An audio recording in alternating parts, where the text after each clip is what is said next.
ಓಂ ಶಾಂತಿ. ಇಂದಿನ ಪರಮಾತ್ಮನ ಮಹಾವಾಕ್ಯ ಮುರುಳಿ ದಿನಾಂಕ 11/9/2025. ಬಾಪ್ತಾದ ಮಧುಬನ.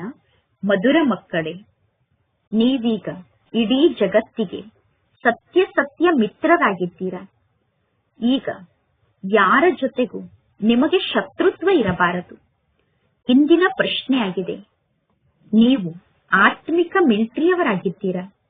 ಆತ್ಮಿಕ ಮಿಲಿಟರಿಯವರಾದ ನಿಮಗೆ ಪರಮಾತ್ಮ ತಂದೆಯ ಮೂಲಕ ಯಾವ ಆದೇಶ ಸಿಕ್ಕಿದೆ, ಆ ಆದೇಶವನ್ನು ನೀವು ಕಾರ್ಯರೂಪದಲ್ಲಿ ತರಬೇಕು. ಉತ್ತರ: ನೀವು ಸದಾ ಬ್ಯಾಡ್ಜ್ ಅನ್ನು ಧರಿಸಿಕೊಂಡಿರಬೇಕು ಎಂದು ನಿಮಗೆ ಆದೇಶ ಸಿಕ್ಕಿದೆ. ಬ್ಯಾಡ್ಜ್ ಅನ್ನು ನೋಡಿ ಇದು ಏನಾಗಿದೆ ಎಂದು ಯಾರಾದರೂ ಕೇಳುತ್ತಾರೆ. ನೀವು ಯಾರಾಗಿದ್ದೀರಾ ಎಂದು ಯಾರಾದರೂ ನಿಮ್ಮನ್ನು ನೋಡಿ ಕೇಳುತ್ತಾರೆ. ಆಗ ನೀವು ಹೇಳಬೇಕು, ನಾವು ಇಡೀ ಜಗತ್ತಿನ ಕಾಮವಿಕಾರದ ಅಗ್ನಿಯನ್ನು ಆರಿಸುವಂತಹ ಫೈರ್ ಬ್ರಿಗೇಡ್ ಆಗಿದ್ದೇವೆ.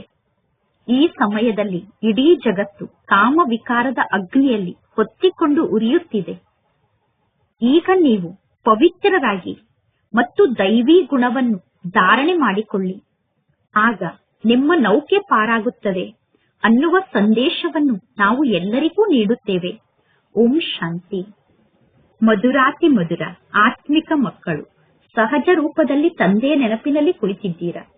ಕೆಲವರಿಗೆ ಪರಮಾತ್ಮ ತಂದೆಯನ್ನು ನೆನಪು ಮಾಡುವುದು ಕಷ್ಟ ಎಂದು ಅನುಭವ ಆಗುತ್ತದೆ.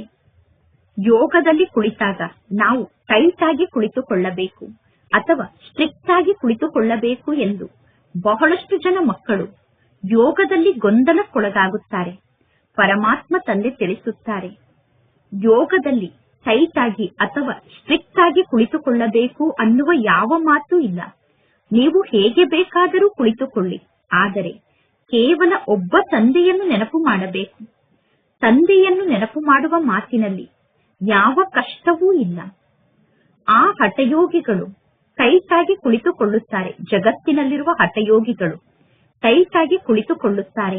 ಅಥವಾ ಹಠಯೋಗಿಗಳು ಒಂದೇ ಕಾಲಿನ ಮೇಲೆ ನಿಲ್ಲುತ್ತಾರೆ. ಅಂದರೆ ಹಠಯೋಗಿಗಳು ಒಂದು ಕಾಲಿನ ಮೇಲೆ ಇನ್ನೊಂದು ಕಾಲನ್ನು ಇಟ್ಟುಕೊಂಡು ನಿಲ್ಲುತ್ತಾರೆ. ಇಲ್ಲಿ ಪರಮಾತ್ಮ ತಂದೆ ತಿಳಿಸುತ್ತಾರೆ, ಮಕ್ಕಳೇ, ಆರಾಮಾಗಿ ಕುಳಿತುಕೊಳ್ಳಿ. ಆರಾಮಾಗಿ ಕುಳಿತು ತಂದೆಯನ್ನು ನೆನಪು ಮಾಡಿ ಮತ್ತು 84 ಜನ್ಮದ ಚಕ್ರವನ್ನು ನೆನಪು ಮಾಡಿ. ಈ ನೆನಪು ಸಹಜವಾದ ನೆನಪಾಗಿದೆ. ಇಲ್ಲಿ ಕುಳಿತರು ನಿಂತರು ತಂದೆಯ ನೆನಪು ನಿಮ್ಮ ಬುದ್ಧಿಯಲ್ಲಿ ಇರಬೇಕು. ಹೇಗೆ ಸಣ್ಣ ಮಕ್ಕಳನ್ನು ನೋಡಿ, ಸಣ್ಣ ಮಕ್ಕಳು ತಮ್ಮ ತಂದೆಯ ಪಕ್ಕದಲ್ಲಿ ಕುಳಿತಿರುತ್ತಾರೆ. ತಂದೆಯ ಪಕ್ಕದಲ್ಲಿ ಕುಳಿತಿರುವ ಕಾರಣ ಮಕ್ಕಳ ಬುದ್ಧಿಯಲ್ಲಿ ತಂದೆ ತಾಯಿಯ ನೆನಪೇ ಇರುತ್ತದೆ. ನೀವೂ ಕೂಡ ಪರಮಾತ್ಮ ತಂದೆಗೆ ಮಕ್ಕಳಾಗಿದ್ದೀರಾ. ಅಂದ ಮೇಲೆ ಪರಮಾತ್ಮ ತಂದೆಯನ್ನು ನೆನಪು ಮಾಡುವುದು ಬಹಳ ಸಹಜ ಆಗಿದೆ. ನಾವು ಪರಮಾತ್ಮ ತಂದೆಗೆ ಮಕ್ಕಳಾಗಿದ್ದೇವೆ. ತಂದೆಯ ಮೂಲಕ ನಾವು ಆಸ್ತಿಯನ್ನು ಪಡೆದುಕೊಳ್ಳಬೇಕು. ಶರೀರ ನಿರ್ವಹಣೆಗೋಸ್ಕರ ಬಲೆ ನೀವು ಗೃಹಸ್ಥ ವ್ಯವಹಾರದಲ್ಲಿ ಇರಿ. ಕೇವಲ ಅನ್ಯರ ನೆನಪನ್ನು ಬುದ್ಧಿಯಿಂದ ತೆಗೆದುಹಾಕಿ. ಕೆಲವರು ಹನುಮಂತನನ್ನು ನೆನಪು ಮಾಡುತ್ತಿದ್ದರು, ಇನ್ನು ಕೆಲವರು ಯಾವುದೋ ಸಾಧು ಸಂತರನ್ನು ನೆನಪು ಮಾಡುತ್ತಿದ್ದರು. ಈಗ ಆ ಎಲ್ಲಾ ವ್ಯಕ್ತಿಗಳ ನೆನಪನ್ನು ತ್ಯಾಗ ಮಾಡಬೇಕು. ನೆನಪನ್ನಂತೂ ಮಾಡುತ್ತಾರೆ ತಾನೆ. ಪೂಜೆಗೋಸ್ಕರ ಪೂಜಾರಿಗಳು ಮಂದಿರಕ್ಕೆ ಹೋಗಬೇಕಾಗುತ್ತದೆ. ಅಂದರೆ ಪೂಜೆಯನ್ನು ಮಾಡಲು ಪೂಜಾರಿಗಳು ಮಂದಿರಕ್ಕೆ ಹೋಗಬೇಕಾಗುತ್ತದೆ. ಇಲ್ಲಿ ನೀವು ಎಲ್ಲಿಗೂ ಹೋಗುವ ಅವಶ್ಯಕತೆ ಇಲ್ಲ. ಯಾರೇ ಸಿಕ್ಕರೂ ನೀವು ತಿಳಿಸಬೇಕು. ಶಿವ ತಂದೆ ತಿಳಿಸುತ್ತಾರೆ, ತಂದೆಯಾದ ನನ್ನೊಬ್ಬನನ್ನೇ ನೀವು ನೆನಪು ಮಾಡಿ. ಶಿವ ತಂದೆಯಂತೂ ಅವಶ್ಯವಾಗಿ ನಿರಾಕಾರ ತಂದೆಯಾಗಿದ್ದಾರೆ. ಅಂದ ಮೇಲೆ ಆ ನಿರಾಕಾರ ತಂದೆ ಅವಶ್ಯವಾಗಿ ಸಾಕಾರ ಜಗತ್ತಿಗೆ ಬಂದು ತಿಳಿಸುತ್ತಾರೆ, ತಂದೆಯಾದ ನನ್ನೊಬ್ಬನನ್ನೇ ನೀವು ನೆನಪು ಮಾಡಿ. ನಾನು ಪತಿತ ಪಾವನ ಆಗಿದ್ದೇನೆ. ಪತಿತ ಪಾವನ ಅನ್ನುವ ಶಬ್ದ ಸರಿಯಾದ ಶಬ್ದ ಆಗಿದೆ.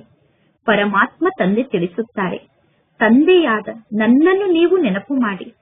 ನೀವೆಲ್ಲರೂ ಪತಿತರಾಗಿದ್ದೀರಾ. ಈ ಜಗತ್ತು ಪತಿತ ಜಗತ್ತಾಗಿದೆ, ತಮೋ ಪ್ರಧಾನ ಜಗತ್ತಾಗಿದೆ. ಆದ್ದರಿಂದ ಪರಮಾತ್ಮ ತಂದೆ ತಿಳಿಸುತ್ತಾರೆ, ನೀವೀಗ ಯಾವ ದೇಹದಾರಿಯನ್ನೂ ನೆನಪು ಮಾಡಬೇಡಿ. ಯಾವ ದೇಹದಾರಿಯನ್ನೂ ನೆನಪು ಮಾಡಬೇಡಿ ಅನ್ನುವುದು ಒಳ್ಳೆಯ ಮಾತಾಗಿದೆ ತಾನೆ. ಇಲ್ಲಿ ಯಾವುದೇ ಗುರುಗಳು ಮುಂತಾದವರ ಮಹಿಮೆಯನ್ನು ಮಾಡುವುದಿಲ್ಲ. ಪರಮಾತ್ಮ ತಂದೆ ಕೇವಲ ತಂದೆಯಾದ ನನ್ನನ್ನು ನೀವು ನೆನಪು ಮಾಡಿ, ಆಗ ನಿಮ್ಮ ಪಾಪ ನಾಶ ಆಗುತ್ತದೆ ಎಂದು ಹೇಳುತ್ತಾರೆ. ಇದು ಯೋಗ ಬಲ ಆಗಿದೆ ಅಥವಾ ಯೋಗದ ಅಗ್ನಿ ಆಗಿದೆ. ಬೇಹದ್ದಿನ ತಂದೆ ಸತ್ಯವನ್ನೇ ಹೇಳುತ್ತಾರೆ ತಾನೆ. ಗೀತೆಯ ಭಗವಂತ ನಿರಾಕಾರ ತಂದೆಯಾಗಿದ್ದಾರೆ. ಇಲ್ಲಿ ಶ್ರೀಕೃಷ್ಣನ ಮಾತಂತೂ ಇಲ್ಲ. ಭಗವಂತ ತಂದೆ ತಿಳಿಸುತ್ತಾರೆ, ಕೇವಲ ತಂದೆಯಾದ ನನ್ನನ್ನು ನೀವು ನೆನಪು ಮಾಡಿ. ತಂದೆಯನ್ನು ನೆನಪು ಮಾಡುವುದನ್ನು ಬಿಟ್ಟು ಇಲ್ಲಿ ಬೇರೆ ಯಾವ ಉಪಾಯವೂ ಇಲ್ಲ. ಪಾವನರಾಗುವುದರಿಂದ ನೀವು ಶ್ರೇಷ್ಠ ಪದವಿಯನ್ನು ಪಡೆದುಕೊಳ್ಳುತ್ತೀರಾ. ಒಂದು ವೇಳೆ ನೀವು ಪಾವನರಾಗದೇ ಇದ್ದರೆ ನಿಮ್ಮ ಪದವಿ ಕಡಿಮೆ ಆಗುತ್ತದೆ, ಅಂದರೆ ಕಡಿಮೆ ಪದವಿಯನ್ನು ಪಡೆದುಕೊಳ್ಳುತ್ತೀರಾ. ನಾವೀಗ ನಿಮಗೆ ಪರಮಾತ್ಮ ತಂದೆಯ ಸಂದೇಶವನ್ನು ತಿಳಿಸುತ್ತೇನೆ. ನಾನು ಸಂದೇಶಿಯಾಗಿದ್ದೇನೆ ಎಂದು ಹೇಳಬೇಕು. ಇಲ್ಲಿ ಜ್ಞಾನವನ್ನು ತಿಳಿಸುವ ಮಾತಿನಲ್ಲಿ ಯಾವ ಕಷ್ಟವೂ ಇಲ್ಲ. ಮಾತೆಯರು, ಅಬಲೆಯರು, ಕುಬ್ಜಿಯರೂ ಕೂಡ ಇಲ್ಲಿ ಶ್ರೇಷ್ಠ ಪದವಿಯನ್ನು ಪಡೆದುಕೊಳ್ಳಬಹುದು. ಬಲೆ, ಇಲ್ಲಿ ತಂದೆಯ ಬಳಿ ಕೆಲವು ಮಕ್ಕಳು ಮಧುಬನದಲ್ಲೇ ಇರುತ್ತಾರೆ. ಬಲೆ, ನೀವು ಗೃಹಸ್ಥ ವ್ಯವಹಾರದಲ್ಲಿ ಇರುವಂತವರಾಗಿರಬಹುದು. ಎಂದೂ ಈ ರೀತಿ ತಿಳಿದುಕೊಳ್ಳಬೇಡಿ. ಯಾರು ಇಲ್ಲಿ ಪರಮಾತ್ಮ ತಂದೆಯ ಸಮ್ಮುಖದಲ್ಲಿ ತಂದೆಯ ಬಳಿ ಇದ್ದಾರೋ ಅವರು ತಂದೆಯನ್ನು ಜಾಸ್ತಿ ನೆನಪು ಮಾಡಲು ಸಾಧ್ಯ ಎಂದು ತಿಳಿದುಕೊಳ್ಳಬೇಡಿ. ಪರಮಾತ್ಮ ತಂದೆ ತಿಳಿಸುತ್ತಾರೆ, ಹೊರಗಡೆ ಜಗತ್ತಿನಲ್ಲಿ ಇರುವಂತವರೂ ಕೂಡ ಪರಮಾತ್ಮ ತಂದೆಯನ್ನು ಬಹಳಷ್ಟು ನೆನಪು ಮಾಡಬಹುದು. ಹೊರಗಡೆ ಜಗತ್ತಿನಲ್ಲಿ ಇರುವಂತವರೂ ಕೂಡ ಬಹಳಷ್ಟು ಸೇವೆಯನ್ನು ಮಾಡಬಹುದು. ನೀವು ಪರಮಾತ್ಮ ತಂದೆಯ ಮೂಲಕ ರಿಫ್ರೆಶ್ ಆಗುವುದಕ್ಕೋಸ್ಕರ ಮಧುಬನಕ್ಕೆ ಬರುತ್ತೀರಾ. ಇಲ್ಲಿ ತಂದೆಯ ಮೂಲಕ ರಿಫ್ರೆಶ್ ಆಗಿ ವಾಪಸ್ ಹೋಗುತ್ತೀರಾ. ಅಂದ ಮೇಲೆ ಆಂತರ್ಯದಲ್ಲಿ ಎಷ್ಟೊಂದು ಖುಷಿ ಇರಬೇಕು. ಈ ಚೀಚಿ ಜಗತ್ತಿನಲ್ಲಿ ಇನ್ನು ಕೆಲವು ದಿನ ಮಾತ್ರ ಉಳಿದಿದೆ. ನಂತರ ನಾವು ಶ್ರೀಕೃಷ್ಣಪುರಿಗೆ ಹೋಗುತ್ತೇವೆ. ಶ್ರೀಕೃಷ್ಣನ ಮಂದಿರಕ್ಕೆ ಸುಖಧಾಮ ಎಂದು ಕರೆಯಲಾಗುತ್ತದೆ. ಅಂದ ಮೇಲೆ ಮಕ್ಕಳಿಗೆ ಅಪಾರ ಖುಷಿ ಇರಬೇಕು. ನಾವೀಗ ಬೇಹದ್ದಿನ ತಂದೆಗೆ ಮಕ್ಕಳಾಗಿದ್ದೇವೆ. ಪರಮಾತ್ಮ ತಂದೆ ನಿಮ್ಮನ್ನು ಸ್ವರ್ಗಕ್ಕೆ ಮಾಲೀಕರನ್ನಾಗಿ ಮಾಡಿದ್ದರು. ನೀವು ಕೂಡ ಹೇಳುತ್ತೀರಾ, ಬಾಬಾ 5000 ವರ್ಷದ ಮೊದಲೂ ಕೂಡ ನಾನು ನಿಮ್ಮ ಜೊತೆಗೆ ಮಿಲನವನ್ನು ಮಾಡಿದ್ದೆ. ಪುನಃ ನಾನು ನಿಮ್ಮ ಜೊತೆಗೆ ಮಿಲನವನ್ನು ಮಾಡುತ್ತೇನೆ. ಈಗ ಪರಮಾತ್ಮ ತಂದೆಯನ್ನು ನೆನಪು ಮಾಡುವುದರಿಂದ ಮಾಯೆಯ ಮೇಲೆ ವಿಜಯವನ್ನು ಪಡೆದುಕೊಳ್ಳುತ್ತೀರಾ. ಈಗ ತಂದೆಯನ್ನು ನೆನಪು ಮಾಡಿ ಮಾಯೆಯ ಮೇಲೆ ವಿಜಯವನ್ನು ಪಡೆದುಕೊಳ್ಳಬೇಕು. ಈಗ ಈ ದುಃಖಧಾಮದಲ್ಲಂತೂ ನಾವು ಇರಬಾರದು. ನೀವು ಸುಖಧಾಮಕ್ಕೆ ಹೋಗುವುದಕ್ಕೋಸ್ಕರ ಈ ಶಿಕ್ಷಣವನ್ನು ಕಲಿಯುತ್ತಿದ್ದೀರಾ. ಎಲ್ಲರೂ ಲೆಕ್ಕಾಚಾರವನ್ನು ಚುಕ್ತ ಮಾಡಿಕೊಂಡು ವಾಪಸ್ ಮನೆಗೆ ಹೋಗಬೇಕು. ಹೊಸ ಜಗತ್ತನ್ನು ಸ್ಥಾಪನೆ ಮಾಡುವುದಕ್ಕೋಸ್ಕರ ನಾನು ಬಂದಿದ್ದೇನೆ. ಇನ್ನು ಉಳಿದ ಎಲ್ಲಾ ಆತ್ಮರು ಮುಕ್ತಿಧಾಮಕ್ಕೆ ವಾಪಸ್ ಹೋಗುತ್ತಾರೆ. ಪರಮಾತ್ಮ ತಂದೆ ತಿಳಿಸುತ್ತಾರೆ, ನಾನು ಕಾಲರಿಗೆ ಕಾಲ ಆಗಿದ್ದೇನೆ. ಎಲ್ಲರನ್ನೂ ಶರೀರದಿಂದ ಮುಕ್ತ ಮಾಡಿ ಆತ್ಮರನ್ನು ವಾಪಸ್ ಮನೆಗೆ ಕರೆದುಕೊಂಡು ಹೋಗುತ್ತೇನೆ. ಎಲ್ಲರೂ ಹೇಳುತ್ತಾರೆ, ನಾವು ಬೇಗ ಮನೆಗೆ ಹೋಗಬೇಕು. ನಾವು ಈ ಜಗತ್ತಿನಲ್ಲಿ ಇರಬಾರದು.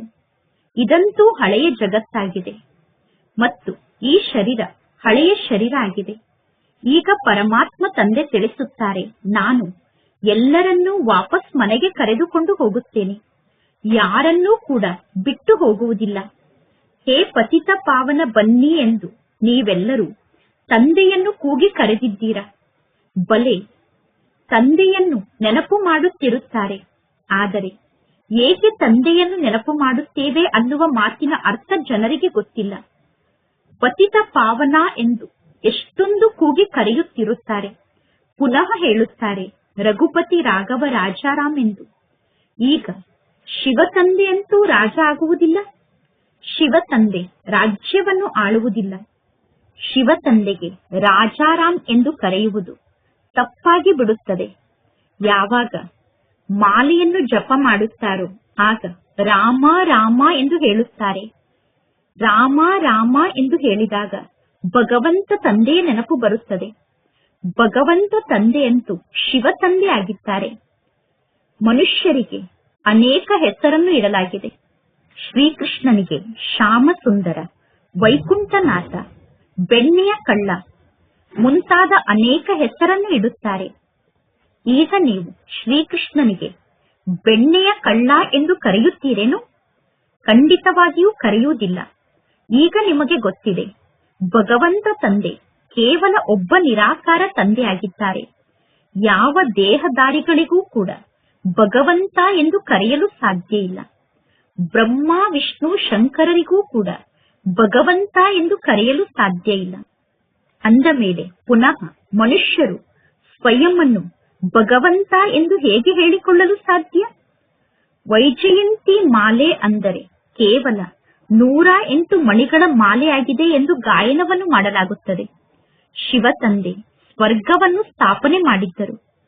ಆ ಸ್ವರ್ಗಕ್ಕೆ ಈ ಲಕ್ಷ್ಮೀ ನಾರಾಯಣರು ಮಾಲೀಕರಾಗಿದ್ದಾರೆ. ಅಂದ ಮೇಲೆ ಅವಶ್ಯವಾಗಿ ಈ ಲಕ್ಷ್ಮೀ ನಾರಾಯಣರು ಹಿಂದಿನ ಜನ್ಮದಲ್ಲಿ ಪುರುಷಾರ್ಥವನ್ನು ಮಾಡಿರಬೇಕು. ಇದಕ್ಕೆ ಕಲಿಯುಗದ ಅಂತ್ಯ ಮತ್ತು ಸತ್ಯಯುಗದ ಆದಿಯ ಸಂಗಮ ಯುಗ ಎಂದು ಕರೆಯಲಾಗುತ್ತದೆ. ಇದು ಕಲ್ಪದ ಸಂಗಮ ಯುಗ ಆಗಿದೆ. ಮನುಷ್ಯರು ಪುನಃ ಯುಗ ಯುಗದಲ್ಲಿ ಪರಮಾತ್ಮ ತಂದೆ ಬರುತ್ತಾರೆ ಎಂದು ಹೇಳಿಬಿಡುತ್ತಾರೆ.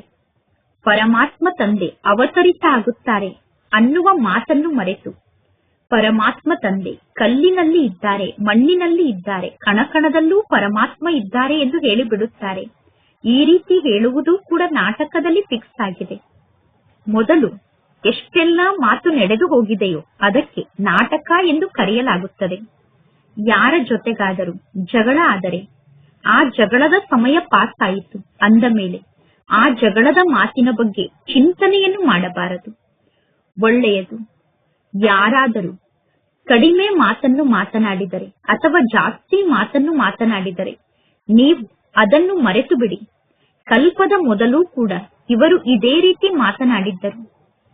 ಯಾರಾದರೂ ಉಲ್ಟಾ ಸುಲ್ಟಾ ಮಾತಾಡಿರುವುದನ್ನು ನೀವು ನೆನಪಿನಲ್ಲಿ ಇಟ್ಟುಕೊಂಡರೆ ಪುನಃ ನೀವು ಅವರ ಬಗ್ಗೆ ಸಿಟ್ಟನ್ನು ಮಾಡಿಕೊಳ್ಳುತ್ತೀರಾ, ಅವರ ಜೊತೆಗೆ ಜಗಳವನ್ನು ಆಡುತ್ತೀರಾ.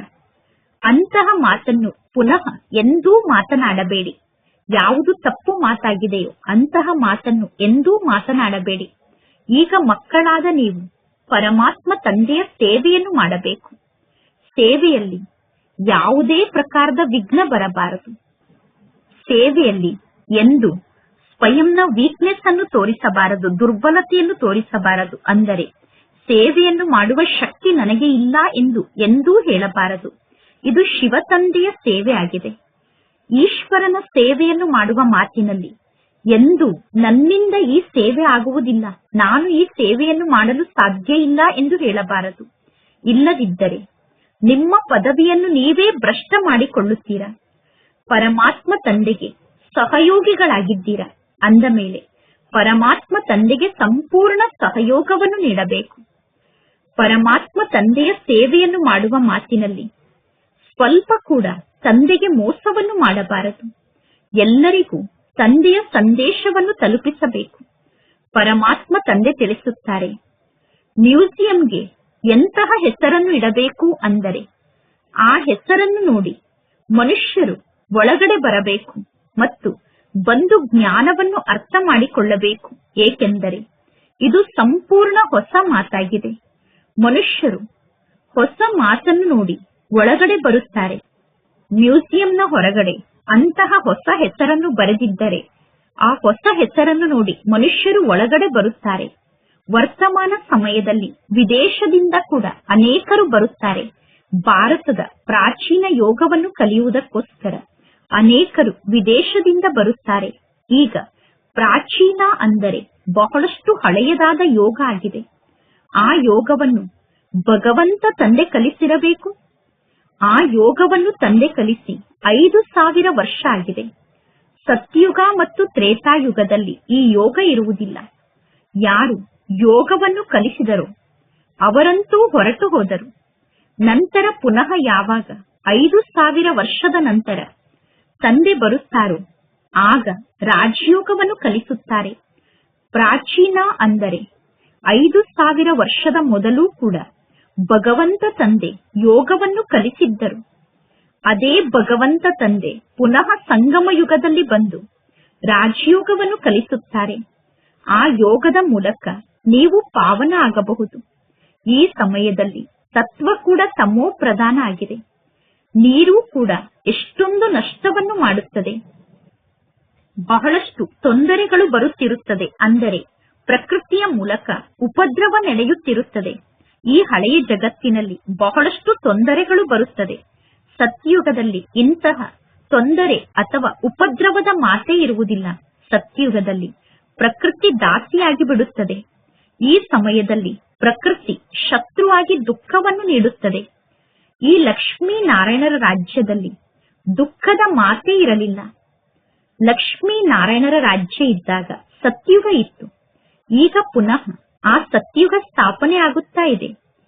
ಪರಮಾತ್ಮ ತಂದೆ ಪ್ರಾಚೀನ ರಾಜಯೋಗವನ್ನು ಕಲಿಸುತ್ತಿದ್ದಾರೆ. 5000 ವರ್ಷದ ನಂತರ ಪುನಃ ಈ ಯೋಗವನ್ನು ಕಲಿಸುತ್ತಾರೆ. ಯಾರಿಗೆ ಯಾವ ಪಾತ್ರ ಸಿಕ್ಕಿದೆಯೋ ಅವರು ಅದೇ ಪಾತ್ರವನ್ನು ಅಭಿನಯ ಮಾಡುತ್ತಾರೆ. ಬೇಹದ್ದಿನ ತಂದೆ ಕೂಡ ಪಾತ್ರವನ್ನು ಅಭಿನಯ ಮಾಡುತ್ತಿದ್ದಾರೆ. ಪರಮಾತ್ಮ ತಂದೆ ತಿಳಿಸುತ್ತಾರೆ, ನಾನು ಈ ಬ್ರಹ್ಮನ ತನುವಿನಲ್ಲಿ ಪ್ರವೇಶವನ್ನು ಮಾಡಿದ್ದೇನೆ. ಈ ಬ್ರಹ್ಮನ ತನುವಿನಲ್ಲಿ ನಾನು ಪ್ರವೇಶವನ್ನು ಮಾಡಿ ಸ್ಥಾಪನೆಯ ಕಾರ್ಯವನ್ನು ಮುಗಿಸಿ ವಾಪಸ್ ಮನೆಗೆ ಹೋಗುತ್ತೇನೆ. ಹಾಹಾಕಾರದ ನಂತರ ಪುನಃ ಜೈ ಜೈಕಾರ ಆಗುತ್ತದೆ. ಹಳೆಯ ಜಗತ್ತು ಸಮಾಪ್ತಿಯಾಗುತ್ತದೆ. ಮೊದಲು ಈ ಲಕ್ಷ್ಮೀನಾರಾಯಣರ ರಾಜ್ಯ ಇತ್ತು. ಲಕ್ಷ್ಮೀನಾರಾಯಣರ ರಾಜ್ಯ ಇದ್ದಾಗ ಹಳೆಯ ಜಗತ್ತು ಇರಲಿಲ್ಲ. ಇದು 5000 ವರ್ಷದ ಮಾತಾಗಿದೆ. ಇದು ಲಕ್ಷಾಂತರ ವರ್ಷದ ಮಾತಾಗಲು ಸಾಧ್ಯ ಇಲ್ಲ. ಅಂದ ಮೇಲೆ ಪರಮಾತ್ಮ ತಂದೆ ತಿಳಿಸುತ್ತಾರೆ, ಈಗ ಈ ಎಲ್ಲಾ ಮಾತನ್ನು ಬಿಟ್ಟು ಸೇವೆಯಲ್ಲಿ ತೊಡಗಿಬಿಡಿ. ಸ್ವಯಂನ ಕಲ್ಯಾಣವನ್ನು ಮಾಡಿಕೊಳ್ಳುವುದಕ್ಕೋಸ್ಕರ ಸೇವೆಯನ್ನು ಮಾಡಿ ಎಂದು ಮುನಿಸಿಕೊಂಡು ಸೇವೆಯಲ್ಲಿ ತಂದೆಗೆ ಮೋಸವನ್ನು ಮಾಡಬಾರದು. ಇದು ಈಶ್ವರಿಯ ಸೇವೆ ಆಗಿದೆ. ಮಾಯೆಯ ಬಿರುಗಾಳಿ ಕೂಡ ಬಹಳಷ್ಟು ಬರುತ್ತದೆ. ಆದರೆ ಪರಮಾತ್ಮ ತಂದೆಯ ಸೇವೆಯಲ್ಲಿ ತಂದೆಗೆ ಮೋಸವನ್ನು ಮಾಡಬಾರದು. ಅಂದರೆ ಈಶ್ವರಿಯ ಸೇವೆಯಲ್ಲಿ ತಂದೆಗೆ ಮೋಸವನ್ನು ಮಾಡಬಾರದು. ಪರಮಾತ್ಮ ತಂದೆ ಸೇವೆಗೋಸ್ಕರ ಮಕ್ಕಳಿಗೆ ಆದೇಶವನ್ನು ನೀಡುತ್ತಿರುತ್ತಾರೆ. ನಿಮ್ಮ ಮಿತ್ರ ಸಂಬಂಧಿಗಳು ಮುಂತಾದ ಯಾರೆಲ್ಲಾ ವ್ಯಕ್ತಿಗಳು ಇಲ್ಲಿಗೆ ಬರುತ್ತಾರೋ ಅವರೆಲ್ಲರಿಗೂ ನೀವು ಸತ್ಯ ಮಿತ್ರರಾಗಿದ್ದೀರಾ. ನೀವು ಬ್ರಹ್ಮ ಕುಮಾರಿಯರು. ಬ್ರಹ್ಮ ಕುಮಾರಿಯರಾದ ನೀವು ಇಡೀ ಜಗತ್ತಿಗೆ ಮಿತ್ರರಾಗಿದ್ದೀರಾ. ಏಕೆಂದರೆ ನೀವು ಪರಮಾತ್ಮ ತಂದೆಗೆ ಸಹಯೋಗಿಗಳಾಗಿದ್ದೀರಾ. ಮಿತ್ರರಾದ ನಿಮ್ಮಲ್ಲಿ ಯಾರ ಬಗ್ಗೆಯೂ ಶತ್ರುತ್ವದ ಭಾವನೆ ಇರಬಾರದು. ಶತ್ರುತ್ವದ ಅಂತಹ ಯಾವುದಾದರೂ ಮಾತು ಹುಟ್ಟಿಕೊಂಡರೂ ಕೂಡ ನೀವು ಹೇಳಬೇಕು, ಶಿವತಂದೆಯನ್ನು ನೆನಪು ಮಾಡಿ. ಶಿವತಂದೆಯ ಶ್ರೀಮತದಂತೆ ನೀವು ನಡೆಯಬೇಕು. ಇಲ್ಲದಿದ್ದರೆ ನಿಮಗೆ ನೀವೇ ನಷ್ಟವನ್ನು ಮಾಡಿಕೊಳ್ಳುತ್ತೀರಾ. ನೀವು ಟ್ರೈನ್ನಲ್ಲಿ ಕುಳಿತಿರುತ್ತೀರಾ. ಟ್ರೈನ್ನಲ್ಲಿ ನೀವೆಲ್ಲರೂ ಫ್ರೀಯಾಗಿ ಇದ್ದೀರಾ. ಟ್ರೈನ್ನಲ್ಲಿ ಸೇವೆಯನ್ನು ಮಾಡಲು ನಿಮಗೆ ಒಳ್ಳೆಯ ಅವಕಾಶ ಇದೆ. ಈ ಬ್ಯಾಡ್ಜ್ ಬಹಳ ಒಳ್ಳೆಯ ವಸ್ತು ಆಗಿದೆ. ಪ್ರತಿಯೊಬ್ಬರು ಬ್ಯಾಡ್ಜ್ ಅನ್ನು ಧರಿಸಿಕೊಂಡಿರಬೇಕು. ಬ್ಯಾಡ್ಜ್ ಅನ್ನು ನೋಡಿ ಕೆಲವರು ಕೇಳುತ್ತಾರೆ, ನೀವು ಯಾರಾಗಿದ್ದೀರಾ ಎಂದು. ಆಗ ನೀವು ಹೇಳಬೇಕು, ನಾವು ಫೈರ್ ಬ್ರಿಗೇಡ್ ಆಗಿದ್ದೇವೆ, ಅಂದರೆ ಅಗ್ನಿಶಾಮಕ ದಳದವರಾಗಿದ್ದೇವೆ. ಹೇಗೆ ಜಗತ್ತಿನಲ್ಲಿ ಅಗ್ನಿಶಾಮಕ ದಳದ ಫೈರ್ ಬ್ರಿಗೇಡ್ ಇರುತ್ತಾರೆ, ಅವರು ಸ್ಥೂಲ ಬೆಂಕಿಯನ್ನು ಆರಿಸುವಂತಹ ಅಗ್ನಿಶಾಮಕ ದಳದವರಾಗಿರುತ್ತಾರೆ. ಅಂದ ಮೇಲೆ ಈ ಸಮಯದಲ್ಲಿ ಇಡೀ ಜಗತ್ತೇ ಕಾಮ ವಿಕಾರದ ಅಗ್ನಿಯಿಂದ ಸುಟ್ಟು ಹೋಗುತ್ತಿದೆ. ಈಗ ಪರಮಾತ್ಮ ತಂದೆ ತಿಳಿಸುತ್ತಾರೆ, ಕಾಮ ಅನ್ನುವ ಮಹಾಶತ್ರುವಿನ ಮೇಲೆ ವಿಜಯವನ್ನು ಪಡೆದುಕೊಳ್ಳಿ.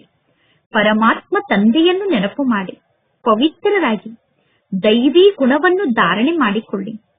ಆಗ ನಿಮ್ಮ ನೌಕೆ ಪಾರಾಗುತ್ತದೆ. ಈ ಬ್ಯಾಡ್ಜ್ ಶ್ರೀಮತದ ಆಧಾರದಿಂದ ನಿರ್ಮಾಣ ಆಗಿದೆ. ಬಹಳಷ್ಟು ಕಡಿಮೆ ಮಕ್ಕಳು ಬ್ಯಾಡ್ಜ್ನ ಮೂಲಕ ಸೇವೆಯನ್ನು ಮಾಡುತ್ತಾರೆ. ಪರಮಾತ್ಮ ತಂದೆ ಮುರುಳಿಯಲ್ಲಿ ಎಷ್ಟೊಂದು ಜ್ಞಾನದ ಮಾತನ್ನು ತಿಳಿಸುತ್ತಿರುತ್ತಾರೆ. ಪ್ರತಿಯೊಬ್ಬ ಬ್ರಾಹ್ಮಣರ ಬಳಿ ಈ ಬ್ಯಾಡ್ಜ್ ಇರಬೇಕು. ಯಾರೇ ಸಿಕ್ಕರು ಈ ಬ್ಯಾಡ್ಜ್ನ ಬಗ್ಗೆ ನೀವು ಅವರಿಗೆ ತಿಳಿಸಬೇಕು. ಇವರು ಶಿವತಂದೆ ಆಗಿದ್ದಾರೆ. ಶಿವತಂದೆಯನ್ನು ನೀವು ನೆನಪು ಮಾಡಿ. ಸಾಕಾರದಲ್ಲಿರುವ ಬ್ರಹ್ಮ ತಂದೆಯ ಬಗ್ಗೆ ನಾವು ಮಹಿಮೆಯನ್ನು ಮಾಡುವುದಿಲ್ಲ. ಸರ್ವರ ಸದ್ಗತಿದಾತ ಒಬ್ಬ ನಿರಾಕಾರ ಶಿವ ತಂದೆ ಆಗಿದ್ದಾರೆ. ಆ ಒಬ್ಬ ನಿರಾಕಾರ ತಂದೆಯನ್ನೇ ನೆನಪು ಮಾಡಬೇಕು. ನೆನಪಿನ ಶಕ್ತಿಯ ಮೂಲಕ ನಿಮ್ಮ ಪಾಪ ನಾಶ ಆಗುತ್ತದೆ. ನಂತರ ಪುನಃ ಅಂತಮತಿ ಸೋಗತಿ ಆಗುತ್ತದೆ. ಅಂದರೆ ಅಂತಿಮ ಸಮಯದಲ್ಲಿ ಪರಮಾತ್ಮ ತಂದೆಯ ನೆನಪಿನಲ್ಲಿ ಶರೀರವನ್ನು ತ್ಯಾಗ ಮಾಡಿದರೆ ಶ್ರೇಷ್ಠ ಗತಿ ಪ್ರಾಪ್ತಿಯಾಗುತ್ತದೆ ಮತ್ತು ದುಃಖದ ಜಗತ್ತಿನಿಂದ ನೀವು ಮುಕ್ತ ಆಗುತ್ತೀರಾ. ನಂತರ ನೀವು ವಿಷ್ಣುಪುರಿಯಲ್ಲಿ ಬರುತ್ತೀರಾ. ಇದು ಬಹಳ ದೊಡ್ಡ ಖುಷಿಯ ಸಮಾಚಾರ ಆಗಿದೆ. ನೀವು ಎಲ್ಲರಿಗೂ ಲಿಟರೇಚರ್ ಅನ್ನು ಕೊಡಬಹುದು. ನೀವು ಹೇಳಬೇಕು, ಬಡವರಿಗೆ ನಾವು ಫ್ರೀಯಾಗಿ ಲಿಟರೇಚರ್ ಅನ್ನು ಕೊಡುತ್ತೇವೆ. ಶ್ರೀಮಂತರ ಬಳಿ ಹಣ ಇದೆ ಅಂದ ಮೇಲೆ ಶ್ರೀಮಂತರು ಈ ಲಿಟರೇಚರ್ಗೆ ಹಣವನ್ನು ಕೊಡಬೇಕು. ಏಕೆಂದರೆ ಈ ಲಿಟರೇಚರ್ ಅನ್ನು ಬಹಳಷ್ಟು ಪ್ರಿಂಟ್ ಮಾಡಿಸಬೇಕಾಗುತ್ತದೆ. ಈ ಲಿಟರೇಚರ್ ಎಂತಹ ವಸ್ತು ಆಗಿದೆ ಅಂದರೆ ಈ ಲಿಟರೇಚರ್ನ ಮೂಲಕ ನೀವು ಬಡವರಿಂದ ವಿಶ್ವಕ್ಕೆ ಮಾಲೀಕರಾಗಬಹುದು. ತಿಳುವಳಿಕೆಯಂತೂ ಪ್ರಾಪ್ತಿಯಾಗುತ್ತಿರುತ್ತದೆ. ಯಾವುದೇ ಧರ್ಮದ ಆತ್ಮರಾಗಿರಬಹುದು, ಅವರಿಗೆ ನೀವು ತಿಳಿಸಬೇಕು, ವಾಸ್ತವದಲ್ಲಿ ನೀವು ಆತ್ಮ ಆಗಿದ್ದೀರಾ. ಸ್ವಯಂ ಅನ್ನು ಆತ್ಮ ಎಂದು ತಿಳಿದುಕೊಂಡು ಪರಮಾತ್ಮ ತಂದೆಯನ್ನು ನೆನಪು ಮಾಡಿ. ಈಗ ವಿನಾಶ ಸಮ್ಮುಖದಲ್ಲೇ ನಿಂತಿದೆ. ಈಗ ಈ ಜಗತ್ತು ಪರಿವರ್ತನೆ ಆಗುತ್ತದೆ. ಶಿವ ತಂದೆಯನ್ನು ನೀವು ನೆನಪು ಮಾಡಿದರೆ ನೀವು ವಿಷ್ಣುಪುರಿಗೆ ಹೋಗಬಹುದು. ನೀವೀಗ ಎಲ್ಲರಿಗೂ ತಿಳಿಸಬೇಕು, ನಾವು ನಿಮಗೆ ಕೋಟಿ ರೂಪಾಯಿಯ ವಸ್ತುವನ್ನು ನೀಡುತ್ತೇವೆ, ಪದುಮದಷ್ಟು ಬೆಲೆ ಬಾಳುವಂತಹ ವಸ್ತುವನ್ನು ನೀಡುತ್ತೇವೆ. ಪರಮಾತ್ಮ ತಂದೆ ಈ ಬ್ಯಾಡ್ಜ್ನ ಮೂಲಕ ಸೇವೆಯನ್ನು ಮಾಡಿ ಎಂದು ಮಕ್ಕಳಿಗೆ ಎಷ್ಟೊಂದು ತಿಳಿಸುತ್ತಾರೆ. ಆದರೆ ಮಕ್ಕಳು ಬ್ಯಾಡ್ಜ್ ಅನ್ನು ಧರಿಸಿಕೊಳ್ಳುವುದೇ ಇಲ್ಲ. ಬ್ಯಾಡ್ಜ್ ಅನ್ನು ಧರಿಸಿಕೊಳ್ಳಲು ಮಕ್ಕಳಿಗೆ ನಾಚಿಕೆ ಆಗುತ್ತದೆ. ಯಾವ ಬ್ರಾಹ್ಮಣಿಯರು ಪಾರ್ಟಿಯನ್ನು ಮಧುಬನಕ್ಕೆ ಕರೆದುಕೊಂಡು ಬರುತ್ತೀರೋ ಆಗ ನೀವು ಅವಶ್ಯವಾಗಿ ಬ್ಯಾಡ್ಜ್ ಅನ್ನು ಹಾಕಿಕೊಂಡಿರಬೇಕು. ಅಥವಾ ಬ್ರಾಹ್ಮಣಿಯರಾದ ನೀವು ಒಂಟಿಯಾಗಿ ಯಾವುದಾದರೂ ಆಫೀಸಿಗೆ ಹೋಗುತ್ತೀರಾ ಅಂದ ಮೇಲೆ ಅವಶ್ಯವಾಗಿ ಬ್ಯಾಡ್ಜ್ ಅನ್ನು ಧರಿಸಿಕೊಂಡಿರಬೇಕು. ಆ ಬ್ಯಾಡ್ಜ್ನ ಮೂಲಕ ನೀವು ಅನ್ಯರಿಗೆ ಜ್ಞಾನವನ್ನು ತಿಳಿಸಿದರೆ ಅವರು ಬಹಳಷ್ಟು ಖುಷಿ ಪಡುತ್ತಾರೆ. ನೀವು ಅವರಿಗೆ ತಿಳಿಸಬೇಕು, ನಾವು ಒಬ್ಬ ಶಿವತಂದೆಯ ಮಾತನ್ನೇ ಸ್ವೀಕಾರ ಮಾಡುತ್ತೇವೆ. ಆ ಶಿವತಂದೆ ಸರ್ವರಿಗೂ ಸುಖ ಶಾಂತಿಯನ್ನು ನೀಡುವಂತಹ ತಂದೆ ಆಗಿದ್ದಾರೆ.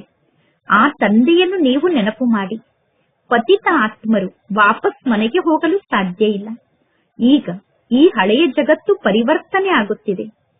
ಈ ರೀತಿ ನೀವು ದಾರಿಯಲ್ಲಿ ಸೇವೆಯನ್ನು ಮಾಡುತ್ತಾ ಬರಬೇಕು. ಅಂದರೆ ಟ್ರೈನ್ನಲ್ಲಿ ಬರುವಾಗ ಮಾರ್ಗದಲ್ಲಿ ಈ ರೀತಿ ಸೇವೆಯನ್ನು ಮಾಡಬೇಕು. ಆಗ ನಿಮ್ಮ ಹೆಸರು ಬಹಳಷ್ಟು ಪ್ರಸಿದ್ಧ ಆಗುತ್ತದೆ. ತಂದೆ ತಿಳಿದುಕೊಳ್ಳುತ್ತಾರೆ, ಮಕ್ಕಳಿಗೆ ಬ್ಯಾಡ್ಜ್ ಅನ್ನು ಧರಿಸಿಕೊಳ್ಳಲು ನಾಚಿಕೆ ಆಗುತ್ತದೆ. ಆದ್ದರಿಂದ ಬ್ಯಾಡ್ಜ್ ಅನ್ನು ಧರಿಸಿಕೊಂಡು ಮಕ್ಕಳು ಸೇವೆಯನ್ನು ಮಾಡುವುದಿಲ್ಲ. ಒಂದನೆಯದು ಬ್ಯಾಡ್ಜ್ ಆಗಿದೆ. ಇನ್ನು ಎರಡನೆಯದು ಏಣಿಯ ಚಿತ್ರ ಅಥವಾ ತ್ರಿಮೂರ್ತಿಯ ಚಿತ್ರ ಅಥವಾ ಸೃಷ್ಟಿ ಚಕ್ರದ ಚಿತ್ರ ಅಥವಾ ಕಲ್ಪವೃಕ್ಷದ ಚಿತ್ರ ನಿಮ್ಮ ಜೊತೆಗೆ ಇರಬೇಕು. ನೀವು ಪರಸ್ಪರ ಕುಳಿತು ಒಬ್ಬರು ಇನ್ನೊಬ್ಬರಿಗೆ ಈ ಚಿತ್ರದ ಬಗ್ಗೆ ತಿಳಿಸಿ. ಆಗ ಅನೇಕರು ಇಲ್ಲಿ ಬಂದು ಸೇರುತ್ತಾರೆ.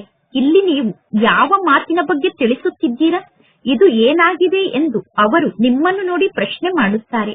ನೀವು ಹೇಳಬೇಕು, ಶಿವ ತಂದೆ ಈ ಬ್ರಹ್ಮ ತಂದೆಯ ತನುವಿನ ಮೂಲಕ ಹೊಸ ಜಗತ್ತನ್ನು ಸ್ಥಾಪನೆ ಮಾಡುತ್ತಿದ್ದಾರೆ. ಈಗ ಪರಮಾತ್ಮ ತಂದೆ ತಿಳಿಸುತ್ತಾರೆ, ತಂದೆಯಾದ ನನ್ನನ್ನು ನೀವು ನೆನಪು ಮಾಡಿ ಪವಿತ್ರರಾಗಿ. ಅಪವಿತ್ರರು ವಾಪಸ್ ಮನೆಗೆ ಹೋಗಲು ಸಾಧ್ಯ ಇಲ್ಲ. ನೀವೀಗ ಇಂತಹ ಮಧುರಾತಿ ಮಧುರ ಮಾತನ್ನು ಅನ್ಯರಿಗೆ ತಿಳಿಸಬೇಕು. ಆಗ ಎಲ್ಲರೂ ಖುಷಿಯಿಂದ ಈ ಜ್ಞಾನದ ಮಾತನ್ನು ಕೇಳುತ್ತಾರೆ. ಆದರೆ ಕೆಲವರ ಬುದ್ಧಿಯಲ್ಲಿ ಜ್ಞಾನ ಧಾರಣೆ ಆಗುವುದೇ ಇಲ್ಲ. ಸೆಂಟರ್ಗೆ ಕ್ಲಾಸ್ ಅನ್ನು ಕೇಳಲು ಹೋದಾಗಲೂ ಕೂಡ ಬ್ಯಾಡ್ಜ್ ಅನ್ನು ಧರಿಸಿಕೊಂಡಿರಬೇಕು. ಯಾವಾಗ ನೀವು ಸೆಂಟರ್ಗೆ ಹೋಗುತ್ತೀರೋ ಆಗಲೂ ಬ್ಯಾಡ್ಜ್ ಅನ್ನು ಧರಿಸಿಕೊಂಡಿರಬೇಕು. ಮಿಲಿಟರಿಯವರು ಸದಾ ಬ್ಯಾಡ್ಜ್ ಅನ್ನು ಧರಿಸಿಕೊಂಡಿರುತ್ತಾರೆ. ಮಿಲಿಟರಿಯವರಿಗೆ ಬ್ಯಾಡ್ಜ್ ಅನ್ನು ಧರಿಸಿಕೊಂಡು ಇರಲು ಎಂದಾದರೂ ನಾಚಿಕೆ ಆಗುತ್ತದೇನು? ಇಲ್ಲ, ಅವರು ಸದಾ ಬ್ಯಾಡ್ಜ್ ಅನ್ನು ಧರಿಸಿಕೊಂಡಿರುತ್ತಾರೆ. ಅದೇ ರೀತಿ ನೀವು ಕೂಡ ಆತ್ಮಿಕ ಮಿಲಿಟರಿಯವರಾಗಿದ್ದೀರಾ. ತಂದೆ ಸದಾ ಬ್ಯಾಡ್ಜ್ ಅನ್ನು ಧರಿಸಿಕೊಳ್ಳಿ ಎಂದು ನಿಮಗೆ ಆದೇಶವನ್ನು ನೀಡುತ್ತಾರೆ. ಆದರೂ ಕೂಡ ನೀವು ಏಕೆ ತಂದೆಯ ಮಾತನ್ನು ಕಾರ್ಯರೂಪದಲ್ಲಿ ತರುವುದಿಲ್ಲ? ಸದಾ ಬ್ಯಾಡ್ಜ್ ಅನ್ನು ಧರಿಸಿಕೊಂಡಿದ್ದರೆ ಶಿವ ತಂದೆಯ ನೆನಪಿರುತ್ತದೆ. ನಾನು ಶಿವ ತಂದೆಗೆ ಮಗು ಆಗಿದ್ದೇನೆ ಎಂದು ನೆನಪಿರುತ್ತದೆ. ದಿನ ಪ್ರತಿದಿನ ಕಳೆದಂತೆ ಸೆಂಟರ್ಗಳು ತೆರೆಯುತ್ತಾ ಹೋಗುತ್ತದೆ. ಸೆಂಟರ್ಗಳು ತೆರೆದರೆ ಯಾರಾದರೂ ಒಬ್ಬರು ಜ್ಞಾನವನ್ನು ಕೇಳಲು ಬರುತ್ತಾರೆ. ಅವರು ಹೇಳುತ್ತಾರೆ, ಇಂತಹ ನಗರದಲ್ಲಿ ನಿಮ್ಮ ಬ್ರಾಂಚ್ ಇಲ್ಲ. ನೀವು ಅವರಿಗೆ ಹೇಳಬೇಕು.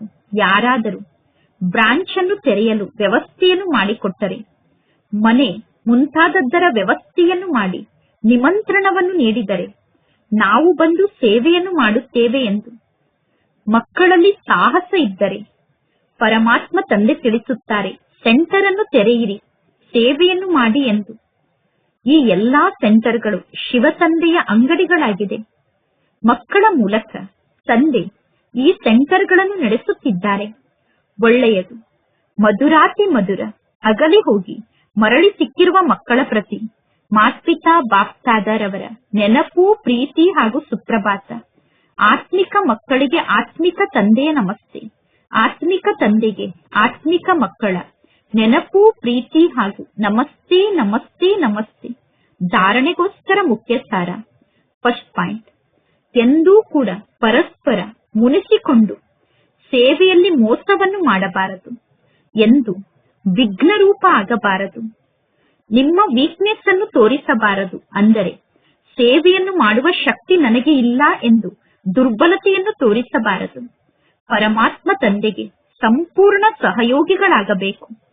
ಸೆಕೆಂಡ್ ಪಾಯಿಂಟ್, ಎಂದಾದರೂ ಯಾರ ಜೊತೆಗಾದರೂ ಜಗಳ ಆದರೆ ಆ ಜಗಳ ಮುಗಿದು ಹೋಗಿದೆ. ಆದ್ದರಿಂದ ಆ ಜಗಳದ ಬಗ್ಗೆ ಚಿಂತನೆಯನ್ನು ಮಾಡಬಾರದು. ಯಾರಾದರೂ ಹೆಚ್ಚು ಕಡಿಮೆ ಮಾತನಾಡಿದರೆ, ಉಲ್ಟಾ ಸುಲ್ಟಾ ಮಾತನ್ನು ಮಾತನಾಡಿದರೆ ಆ ಮಾತನ್ನು ಮರೆತು ಬಿಡಿ. ಕಲ್ಪದ ಮೊದಲು ಕೂಡ ಅವರು ಇದೇ ರೀತಿ ಮಾತನ್ನು ಮಾತನಾಡಿದ್ದರು. ಅವರು ಮಾತನಾಡಿರುವಂತಹ ಉಲ್ಟಾ ಸುಲ್ಟಾ ಮಾತನ್ನು ಎಂದೂ ಕೂಡ ಪುನಃ ನೀವು ಮಾತನಾಡಬೇಡಿ. ಇಂದಿನ ವರದಾನ ಆಗಿದೆ, ಶಾಂತಿಯ ದೂತಾಗಿ ಸರ್ವರಿಗೂ ಶಾಂತಿಯ ಸಂದೇಶವನ್ನು ನೀಡುವಂತಹ ಮಾಸ್ಟರ್ ಶಾಂತಿಯ ದಾತಾಗಿ, ಮಾಸ್ಟರ್ ಶಕ್ತಿಯ ದಾತಾಗಿ ಮಕ್ಕಳಾದ ನೀವು ಶಾಂತಿಯ ಸಂದೇಶವನ್ನು ನೀಡುವಂತಹ ಶಾಂತಿಯ ದೂತ ಆಗಿದ್ದೀರಾ. ನೀವು ಎಲ್ಲೇ ಇದ್ದರೂ ಸ್ವಯಂ ಅನ್ನು ಶಾಂತಿ ದೂತ ಎಂದು ತಿಳಿದುಕೊಳ್ಳಿ. ಶಾಂತಿಯ ದೂತ ಆಗಿದ್ದೀರಾ. ಶಾಂತಿಯ ಸಂದೇಶವನ್ನು ನೀಡುವಂತವರಾಗಿದ್ದೀರಾ. ನಾನು ಶಾಂತಿಯ ದೂತ ಎಂದು ತಿಳಿದುಕೊಂಡಾಗ ಸ್ವಯಂ ಶಾಂತ ಸ್ವರೂಪ ಆತ್ಮರಾಗಿ ಇರುತ್ತೀರಾ, ಶಕ್ತಿಶಾಲಿಯಾಗಿ ಇರುತ್ತೀರಾ ಮತ್ತು ಅನ್ಯರಿಗೂ ಕೂಡ ಶಾಂತಿಯನ್ನು ನೀಡುತ್ತಿರುತ್ತೀರಾ. ಅವರು ಅಶಾಂತಿಯನ್ನು ನೀಡಲಿ, ನೀವು ಶಾಂತಿಯನ್ನು ನೀಡಿ. ಅನ್ಯರು ಅಶಾಂತಿಯನ್ನು ನೀಡಿದರೂ ಕೂಡ ನೀವು ಅವರಿಗೆ ಶಾಂತಿಯನ್ನು ನೀಡಿ. ಅವರು ಬೆಂಕಿಯನ್ನು ಹಚ್ಚಿದರೆ ನೀವು ನೀರನ್ನು ಹಾಕಿ. ಅಂದರೆ ಅವರು ಕ್ರೋಧದ ಬೆಂಕಿಯನ್ನು ಹಚ್ಚಿದರೆ ನೀವು ಶಾಂತಿಯ ನೀರನ್ನು ಹಾಕಿ. ಏಕೆಂದರೆ ಶಾಂತಿಯ ಸಂದೇಶವನ್ನು ನೀಡುವಂತಹ ಮಕ್ಕಳ ಕರ್ತವ್ಯ ಇದೇ ಆಗಿದೆ. ಮಾಸ್ಟರ್ ಶಾಂತಿಯ ದಾತ ಆದಂತಹ ಮಕ್ಕಳ ಕರ್ತವ್ಯ ಇದೇ ಆಗಿದೆ. ಮಾಸ್ಟರ್ ಶಕ್ತಿದಾತ ಆದಂತಹ ಮಕ್ಕಳ ಕರ್ತವ್ಯ ಇದೇ ಆಗಿದೆ. ಇಂದಿನ ಶ್ಲೋಗನ್ ಆಗಿದೆ, ಹೇಗೆ ಶಬ್ದದಲ್ಲಿ ಬರುವುದು ಸಹಜ ಎಂದು ಅನುಭವ ಆಗುತ್ತದೆಯೋ ಅದೇ ರೀತಿ ಶಬ್ದದಿಂದ ದೂರ ಆಗುವುದೂ ಕೂಡ ಸಹಜ ಎಂದು ಅನುಭವ ಆಗಬೇಕು. ಇಂದಿನ ಅವ್ಯಕ್ತ ಸೂಚನೆಯಾಗಿದೆ. ಈಗ ಆಸಕ್ತಿಯ ಅಗ್ನಿಯನ್ನು ಪ್ರಜ್ವಲಿತಗೊಳಿಸಿಕೊಂಡು ಯೋಗವನ್ನು ಜ್ವಾಲಾ ಸ್ವರೂಪದ ಯೋಗವನ್ನಾಗಿ ಮಾಡಿಕೊಳ್ಳಿ. ಯೋಗದಲ್ಲಿ ಸದಾ ಲೈಟ್ ಹೌಸ್ ಮತ್ತು ಮೈಟ್ ಹೌಸ್ ಸ್ಥಿತಿಯ ಅನುಭವವನ್ನು ಮಾಡಿ. ಅಂದರೆ ಯೋಗದಲ್ಲಿ ಸದಾ ನಾನು ಬೆಳಕಿನ ಗ್ರಹ ಆಗಿದ್ದೇನೆ, ಶಕ್ತಿಯ ಗ್ರಹ ಆಗಿದ್ದೇನೆ ಅನ್ನುವ ಸ್ಥಿತಿಯ ಅನುಭವವನ್ನು ಮಾಡಿ. ಜ್ಞಾನ ಪ್ರಕಾಶ ಆಗಿದೆ, ಜ್ಞಾನ ಲೈಟ್ ಆಗಿದೆ ಮತ್ತು ಯೋಗ ಶಕ್ತಿ ಅಂದರೆ ಮೈಟ್ ಆಗಿದೆ. ಜ್ಞಾನ ಮತ್ತು ಯೋಗ ಅನ್ನುವ ಎರಡೂ ಶಕ್ತಿ ಅಂದರೆ ಲೈಟ್ ಮತ್ತು ಮೈಟ್ ನಿಂದ ನೀವು ಸಂಪನ್ನ ಆಗಿದ್ದರೆ, ಜ್ಞಾನದ ಪ್ರಕಾಶ ಮತ್ತು ಯೋಗದ ಶಕ್ತಿಯಿಂದ ನೀವು ಸಂಪನ್ನ ಆಗಿದ್ದರೆ ನಿಮಗೆ ಮಾಸ್ಟರ್ ಸರ್ವಶಕ್ತಿವಂತರು ಎಂದು ಕರೆಯಲಾಗುತ್ತದೆ. ಇಂತಹ ಶಕ್ತಿಶಾಲಿ ಆತ್ಮರು ಎಂತಹ ಪರಿಸ್ಥಿತಿಯನ್ನೂ ಕೂಡ ಸೆಕೆಂಡ್ ನಲ್ಲಿ ಪಾರು ಮಾಡುತ್ತಾರೆ. ಒಳ್ಳೆಯದು. ಓಂ ಶಾಂತಿ.